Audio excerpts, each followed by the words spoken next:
convicção de que o cristianismo era, por excelência, a religião dos escravos. E que os escravos não podem não aderir a ele. E eu entre eles. Eu entre os escravos. Eu entre os sofredores.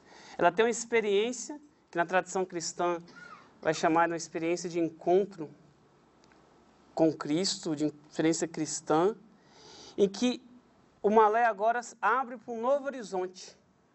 A pessoa que está vivendo, como ela falou, Malherus, que é o que está em estado de Malher, né, abre para um novo horizonte e que ela mesma vai chamar com o horizonte da graça. E que coloca ela de pé, ou em pé. Mas não tira o Malé. A graça, mesmo a experiência mística, te coloca em pé. Mas essa marca não sai. Só que aí que vem o mais interessante. Que apenas pelo Malé, você consegue, você vivendo, olhar para aqueles que também estão passando por essa experiência ou algo próximo. Olhar de forma autêntica, de forma sensibilizada, profunda e um olhar de inquietude, que gera uma angústia muito grande de querer fazer algo. Só que você não tem forças para fazer. Você não consegue, você também está destruído. E é essa experiência que te coloca de pé para você conseguir fazer alguma coisa. Por isso que ela, repito, a epígrafe do começo. A existência humana é coisa tão frágil exposta, e não tem como não amar sem temer. Ela vai dizer num dos textos dela, quando você está no Malé, você vive essa experiência, você não quer, nada tem sentido. E ela fala, até o amor não tem sentido, mas ame, mesmo sem ter sentido, faça algo, gestos, ame, mesmo sem ter sentido, continue, para poder você, quem sabe, conseguir essa experiência da graça, que não depende da gente, não depende da pessoa. O estado de Malé, pelo desenraizamento, coloca o ser humano em condições para tal, mas não significa que vai acontecer. Vê que ela está bem aí na tradição mística cristã, que vem desde lá de trás do pseudo Dionísio, Agostinho, e que vem bater em nós também, os místicos. Não depende da gente. A gente pode criar condições, mas se Deus não quiser, não acontece. Não acontece. Como aquele que não cria condições nenhuma, mas Deus quer, acontece. Acontece. Porque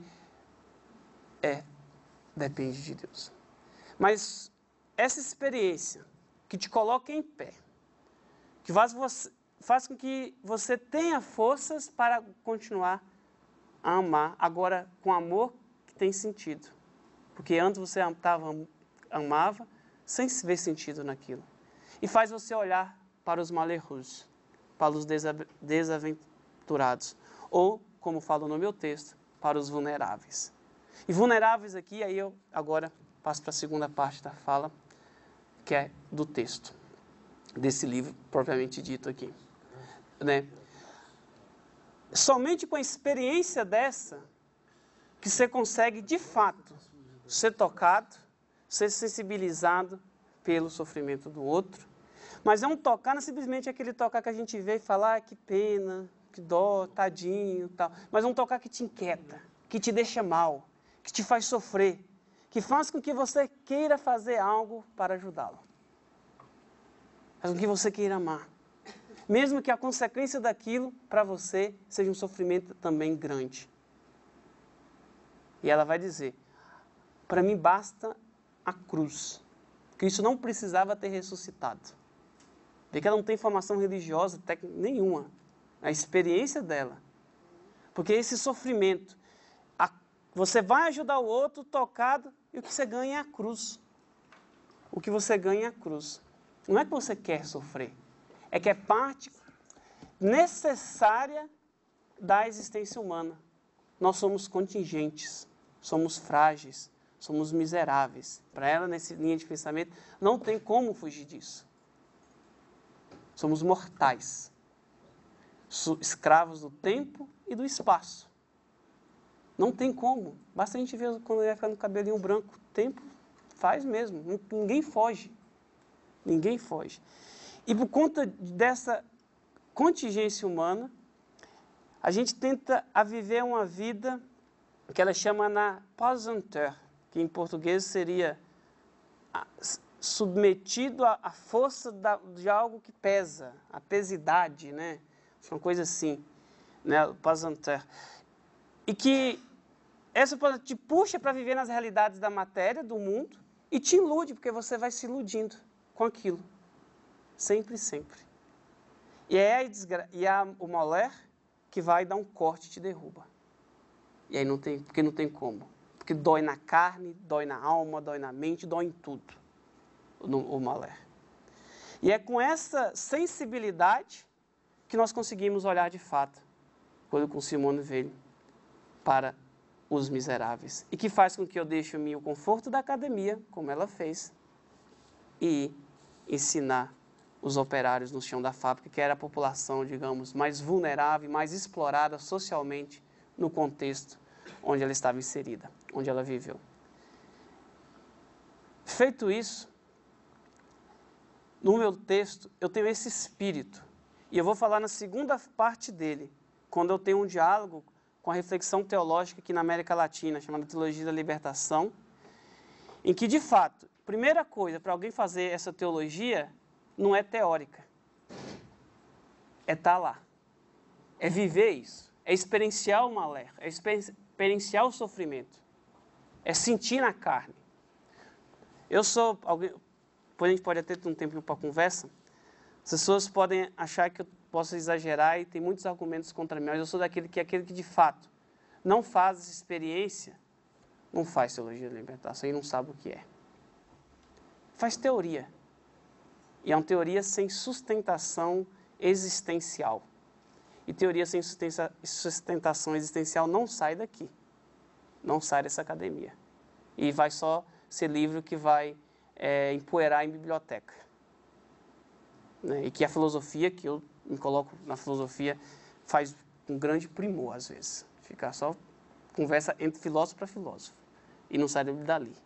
E ninguém entende. Né? E é feito isso, tem nesse espírito, que nesse livro aqui, eu fui para a realidade. Eu fui para a realidade. Meu projeto de pesquisa, que é fruto de uma pesquisa, eu fui para a realidade fazer uma experiência junto com o pessoal que usa posto de saúde, UBS, na periferia de São Paulo, lá perto da Serra da Cantareira. Né, que eu tinha que pegar ônibus e gastava quase 3 horas para chegar lá na hora de pico. Né? Fui. Lá conversando com as pessoas, tentei fazer... E a partir daí, eu fui conhecendo a realidade, e eu já tinha uma formação em bioética teórica, dada aqui pela casa, e também por toda a minha formação de saúde camiliana, e minha formação teórica, né, em filosofia e teologia. Né? Vivendo essa experiência que surgiu, digamos, a vontade de escrever algo diferente, e pela indignação de algumas reflexões que muito bonitas, muito profundas, mas que eu achava que a gente tinha que dar um passo além, a mais, não desmerecendo-as, mas que eu deveria dar um passo a mais. Então eu fui conhecendo essa realidade, vivendo, conversando com as pessoas que usam, que ficam lá, que chegam e que o médico não está, né, que chega e que o médico não tem, que precisa de consulta e demora 4, 5 meses para sair um exame, né, não consulta, um exame, e que sofrem. Fazendo experiência lá onde o Padre Léo me colocou depois como capelão, né, no HC, que é o centro da contradição, às vezes onde é que tem tecnologia de ponta, das melhores tecnologias do Brasil, né, mas ao mesmo tempo, eu gosto, para mim, é o lugar mais paradigmático de São Paulo, ou contraditório talvez, é ali a rua do HC, quem conhece, que de um lado tem o INCOR, e do outro lado tem um ambulatório, o prédio amarelo, né, Joana? Você conhece bem lá, né? E o prédio amarelo, que é o prédio do ambulatório, o famoso PAMP. Porque no INCOR, a gente olha para o INCOR e fica feliz, né? Orgulho. Melhor tecnologia de coração, transplantes cardíacos e pulmonares do mundo, né? Pioneiro. Primeiro, década de 60, acho que o primeiro transplante pulmonar do mundo foi feito lá no INCOR, tecnologia de ponta mesmo, feito pelo SUS, né? Feito pelo SUS. Você fica orgulhoso.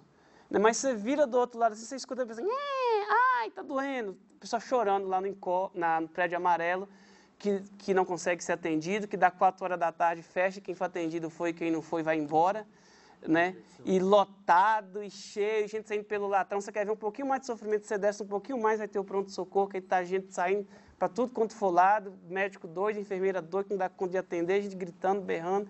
Ou seja, como diz a Bel, onde é de fato, lá tem choro e ranger de dentes. Não tem jeito. Lá tem. E que você vê, eu falei, que isso, gente? Eu tenho que olhar para essa realidade aqui. Está aqui que tem o problema da relação médico-paciente, todos os problemas clínicos, a bioética clínica, né? Ótimo, eles são, mas já tem gente demais falando sobre isso, eu não quero falar sobre isso. E eu tocando para essa realidade desse povo simples, povo que chora, que sofre para conseguir um atendimento, e também na experiência na UBS, né? Eu me voltei para estudar um pouco a realidade da saúde do Brasil, na verdade, na América Latina, porque não são só os povos brasileiros, mas os latinos, porque eu tive a experiência também de contato com a realidade da saúde na Bolívia, que é pior do que a nossa, né? A realidade na Bolívia da saúde é muito complicada, porque meus pais foram morar lá perto da Bolívia, então eu tenho uma proximidade com os bolivianos muito grande, né? E aí eu fui estudar a realidade latino-americana, e esse é o primeiro capítulo desse texto. Feito isso, eu fui entender essa realidade, fui fazer uma reflexão a partir dessa realidade, uma reflexão agora teórica, em diálogo. Esse livro aqui é um livro, digamos, que dialoga mais com a teologia do que com a filosofia, né? Eu estou trabalhando no próximo agora, que eu estou dialogando completamente com a filosofia, né? Mas isso é com a teologia, né? Dessa reflexão teológica brasileira na América Latina, da teologia da libertação, motivado e afetado pelo sofrimento do outro, né, dessa experiência do encontro, do contato com o malé das pessoas. E aí eu olho para essa realidade, né, em diálogo com essa reflexão teológica, exponho um pouco essa reflexão teológica, como ela se deu aqui no Brasil, e vou caminhar para o fim, né, para fazer a chamada uma bioética de um caráter libertador, a partir dessa opção pelos vulneráveis, pelos pobres, pelos mais sofredores, né? Mas que tem que ser uma opção que parte de, não teórica, em primeiro lugar, mas tem que ser uma opção concreta, existencial, né? Que faz a gente ter coragem de sair da nossa casa para ajudar. Mas não só sair da nossa casa para ir lá e falar que está tudo bem e visitar, mas para fazer e para viver mesmo, né? E para viver mesmo com eles. Que é pouco ainda, porque depois a gente tem a nossa casa, eles nem isso têm. Às vezes, na minha experiência, eu ainda não fiz um malé ainda, porque eu não vivo, eu tenho meu conforto, e que não é pequeno. É uma contradição da minha parte. E que só acredito que essa reflexão vai fazer sentido se ela tem essa base. Se você se sente tocado por esses malheureux, por esses sofredores, por esses desgraçados, né? E que por eles você assume, para não você ser vanguarda desse pessoal. Você você não vai libertar ninguém, mas para fazer com que eles se libertem, né? Também não acredito na vanguarda. E a gente junto com eles, e a nossa libertação. E aí a proposta que eu concluo esse livro fazendo uma bioética que nasce a partir daí. E que faça uma reflexão voltada para esse contexto, onde, no Brasil, o que mais colocam pessoas em situações de vulnerabilidade, de sofrimento, que mais ameaça a vida, em escala infinitamente maior, são as questões sociais, do acesso, por exemplo, do que um debate clínico, onde você tem um paciente lá que vai fazer X ou Y por ele, ou se está respeitando a autonomia. Não estou desmerecendo isso. Mas não pode voltar como se fosse a problemática aqui. Tanto que eu tenho uma parte no livro que eu vou falar da insuficiência da bioética principialista. E vou usar o conceito de equidade, que é um dos conceitos do SUS, é um dos princípios do SUS. Universalidade, integridade e equidade. E vou trabalhar um pouco com equidade, mas nessa chave que vem de baixo e que brota de baixo. Então, essa é a proposta. Então, é uma bioética com a cara meio tupiniquim, tupinambá, né? Nossa, assim, e que com todas as fraquezas que uma reflexão talvez Tupinambim e Tupinambá tem, que talvez uma reflexão grega não tenha, né?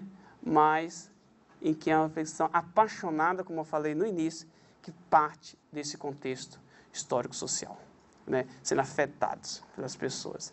E como eu prometi que no final eu faria uns agradecimentos, mas só uma palavrinha sobre isso que eu fiquei dedicado. Esse aqui não é um livro meu, é uma organização, é um trabalho técnico, né? Eu escrevo aqui 2 artigos, faço introdução e faço uma apreciação de todos os artigos no final.